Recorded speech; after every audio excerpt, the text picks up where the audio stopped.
Welcome to Onivia Highlights. These are the best highlights of today's LEC 2025 matchup. Which is important because that'll set you up for a little bit more information for your second jungle camps coming up. You're actually skipping over the vision currently. Might just run into Yike. Do it that. We're going to look bot lane briefly though as Alvaro will step forward, puts down the ignite to Targamas, who's used a steadfast presence, doesn't quite have the passive proc. Kalist did not enjoy the damage back though, nonetheless. Wall. Nice turnaround though, good call on the wall stun. First blood to Targamas, Kalist got the barrier and survived. Flash on forwards, it doesn't work. And MKOI are fish on a barbecue. Walls are not giving up setup for that objective. And we normally talk about both teams being very, very good on a snowball, but MKOI, we've definitely characterized as a fast team. At least one of the grubs. Earlier around, but I don't know how easy it will be to come and contest as yet. Especially going into the Poppy and into the Talir, not really where you want to be, especially before you have that Vi ultimate. Well, messes the Q, and that's a missed cannon. Okay, well, it's going to be a public, I don't know, bluff is what it'll be, but still the turnaround is pretty good. Alvaro now in danger, getting shunted into a wall. Alioa gets the grub at least, but Super ain't feeling so hot and goes down for a third kill team with that decision. Slower again than we sometimes expect from both these teams, and you know, it's quite... In fact, actually, if we look back to the first time these guys played this split, Movistar got a range DPS from that Kai'Sa on Super. I think it makes some sense if you've got the Aurora in mid lane as well, asked to be more of an AD threat. This vision toggle again. Alvaro tries to buy time, but that door swiftly shut down. Targamas on a killing spree. 3 out of 4 kills going towards the support Poppy. Bloodthirsty, you need Kalist hopping onto the Kai'Sa, I apologize. Supposed to be a counter matchup the other way around in mid-game. That's nasty stuff from the KC80 carry. Yike. Tri-brush has been utterly nasty towards Movistar KOI. They really struggle when that vision is down. Hang on. Vladdy trying to get a hold of the turret, does knock it down, but Jojo has now gone across the veil with the between. Wild flash on forward for the threaded volley, and Yike's there as well and picks up the bunny rabbit. It is wabbit hunting season, folks.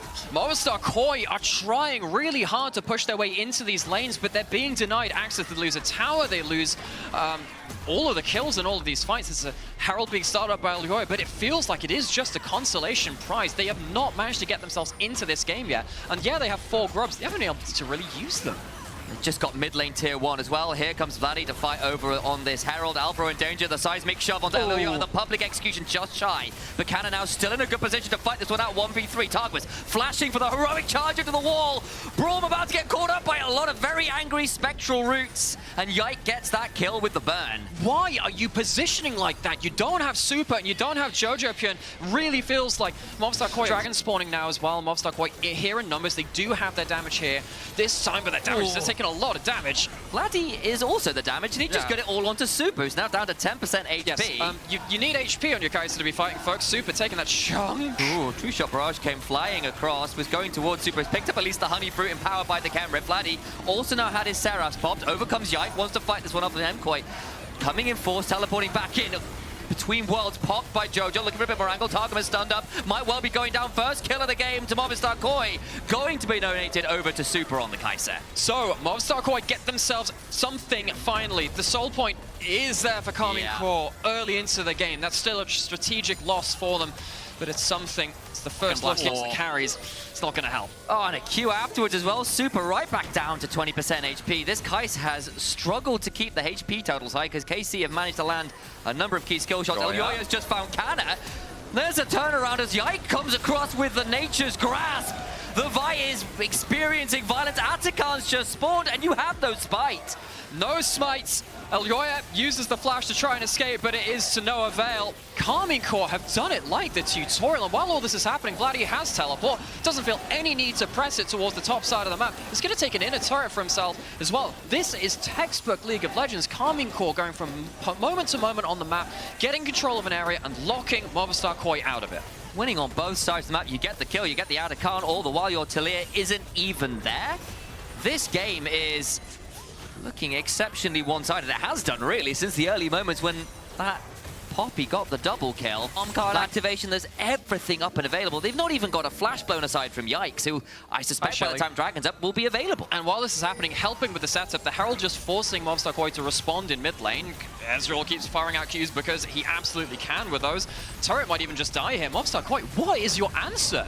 Picture in picture, there's a 1v1 happening. The public execution buffered through with the all-out. I think they will get the withdrawal. Nice 1v1 by Mirwin, but it's a feel-good moment. It's not actually a proper kill. And all the while, mid lane, Targo's looking to try and get across Elyoya, who's shot back into a seismic shove.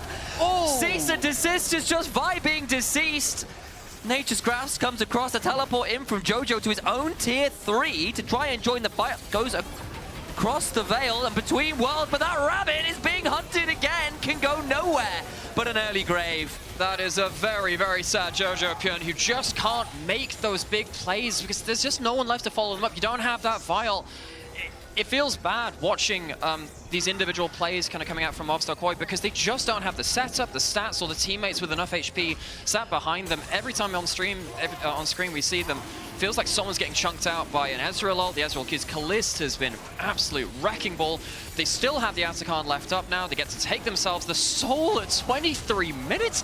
This is so clean from Karmine Corp. You could eat your dinner off this game. It is spotless out here. I have seen ult out. An ult out. Vladdy, not with the best angle on the wall, but it will be enough to stop Mirwin from pulling him off it, I suspect, and he gets to walk away. You know what? That's about as dirty as he's got a slightly off-angled wall. You dare doubt Vladdy. Another super. How can I do that? Sorry about that.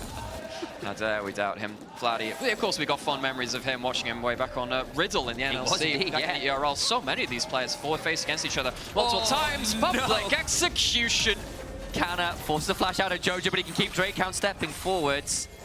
Won't be anything more but a flash blown on this Aurora, and it just feels everything MKOI have tried is completely countered, both on the side of the map they're on and on the other side simultaneously. It's ridiculous. I mean, now Jojo doesn't have a flash for the next play. Of course, the Ambassador ult's going to be up a little bit quicker. Even Yoi's getting his caps taken by Kada. Wait, that's a 1v1 you don't want to take, I don't think. Kai'Sa's going to be in range shortly. We'll come flying on in. It's the first ult I think I've seen from Super all game. We'll make it a Cathian rain, but pour one out for Canna because he just keeps walking away. He's heading to the bar. He's completely fine. Also, that is definitely like a, just trust in me because Vladdy could have TP'd to save Canna. Chose not to, knows his top lane is going to live. Another tower goes down. Another vial doesn't get what Movistar KOI want from them. They're trying to make plays. None of them have worked.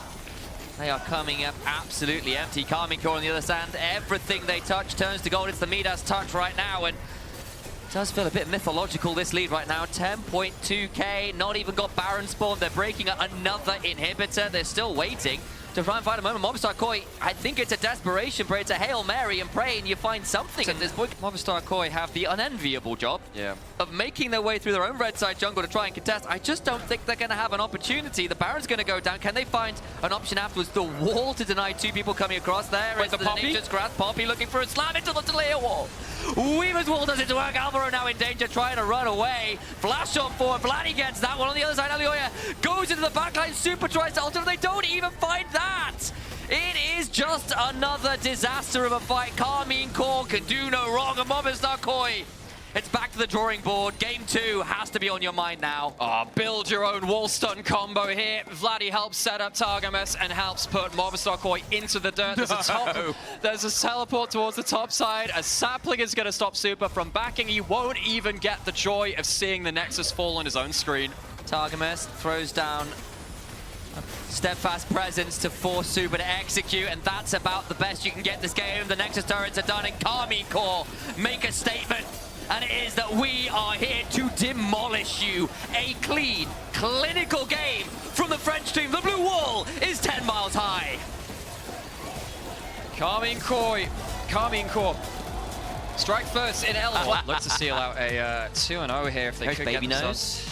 Many names he goes by, but still, if this is a really lane dominant top laner, really helps you ball around of the map with Mirwin using that lane control to chunk out the Jace. Targamas will be here, but I don't know whether two people will survive this dive all that well against 4. Movistar KOI here with a lot of members. Here comes the dive.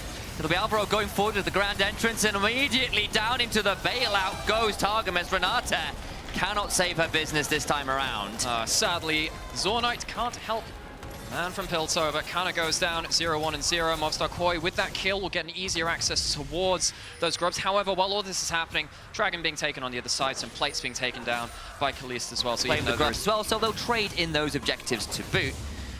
We have a look around as Yike looks to try and steal away some grubs. Not some grubs, some raptors, I apologize, but he's going to be spotted out doing this, and Jojo's coming on a roam. Gonna try and force out a flash or perhaps an ult. The cycle comes on down, shuffle back towards his team. LEC will hop forwards. Flash for a Dragon's Rage, and now Vladdy's in danger too. Trying to run away. The shield from Targamas might be enough to turn around. Arcane here to stay. Wonderful Storm. A little bit too far there from Movistar Koi as Alfaro jumps forwards. I initially thought it was going to work out, but Targamas is there to save the day. Really is very high punishing game to remove as Karmine Corp start up that dragon. They were contesting those grubs. A little bit of a late setup to this. Don't have the Ren stacks in there just yet. Don't. They're going to start stacking them in now, though. Keep going on forwards. Yikes there as well. I don't think Movistar Koi will be able to contest that. So 2 grubs and a dragon is KC's haul from that set of objectives. Always a little bit worried when you're starting to retreat. Yoya has that flash, and of course that early said, the demolish on the Rakan you highlighted earlier will help take this one down a little bit lower. Yike is not going to be able to clear out the wave, and that will be first turret of the game over to Movistar Koi, and they'll pick up, but it will only lead to a bit of a chunk, nothing more. MKOI though head over towards the turret. We'll claim this one all the while.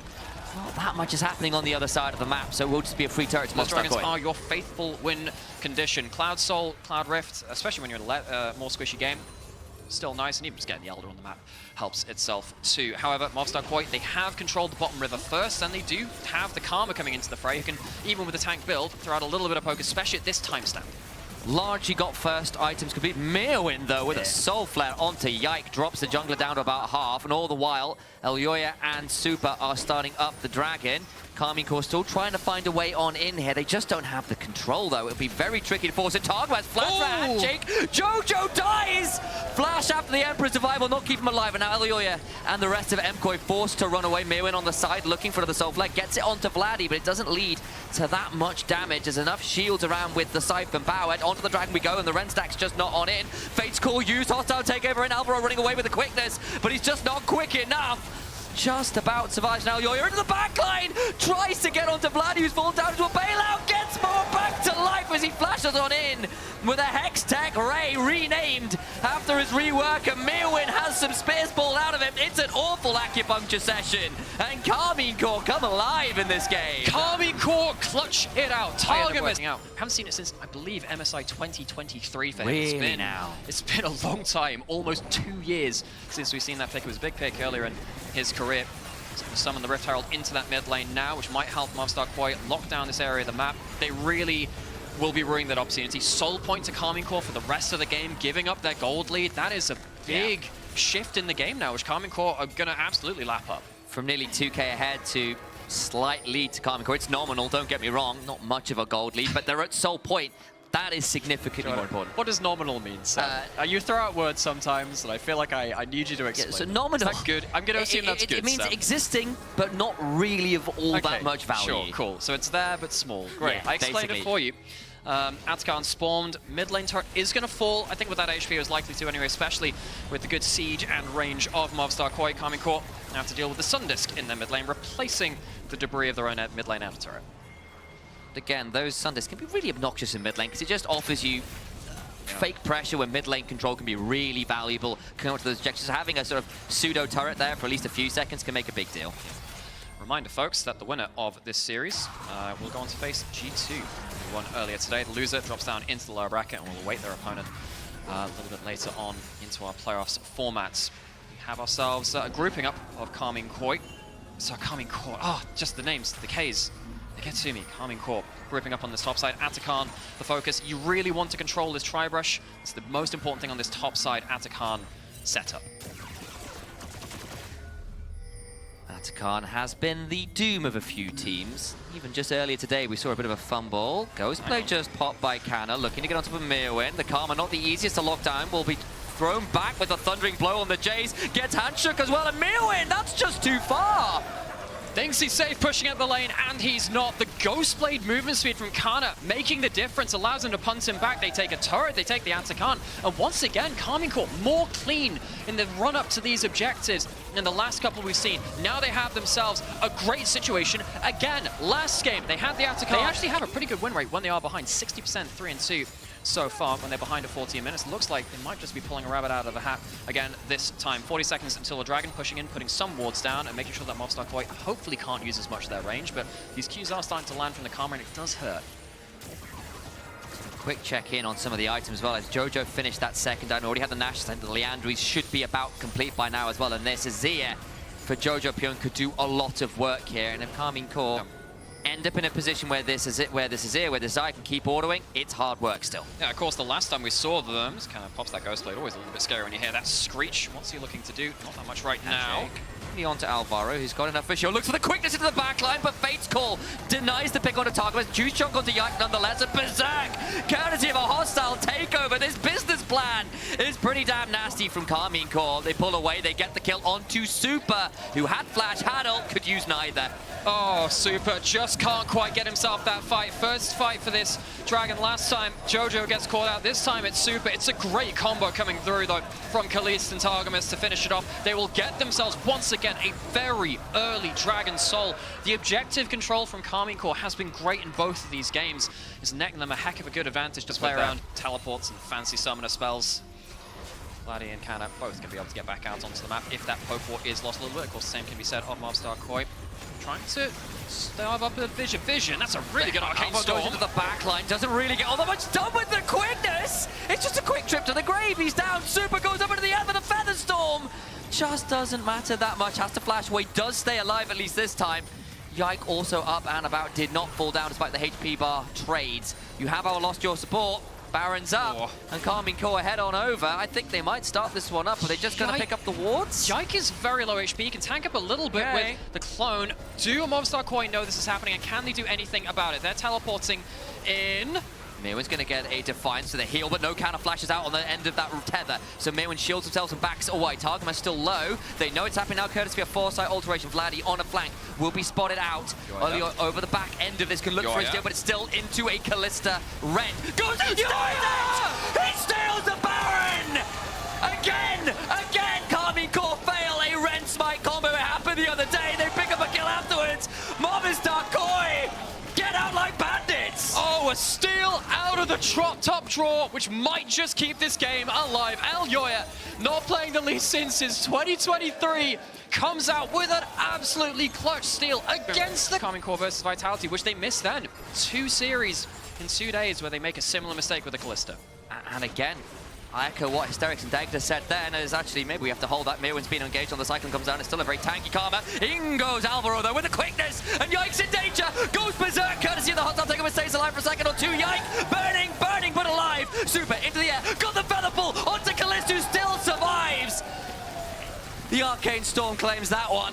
They go 3 down. They got the Baron, but Karmine Corp lose no members in that fight. Oh yeah, Karmine Corp slap back, lose a Baron, take the kills. Who cares after that point? I don't think now that Movistar Koi are going to be able to use this objective. How did that setup happen in the first place? Left alone in that mid lane, unsupported by some other members away from the lane, and gosh, that chase is starting to really hurt.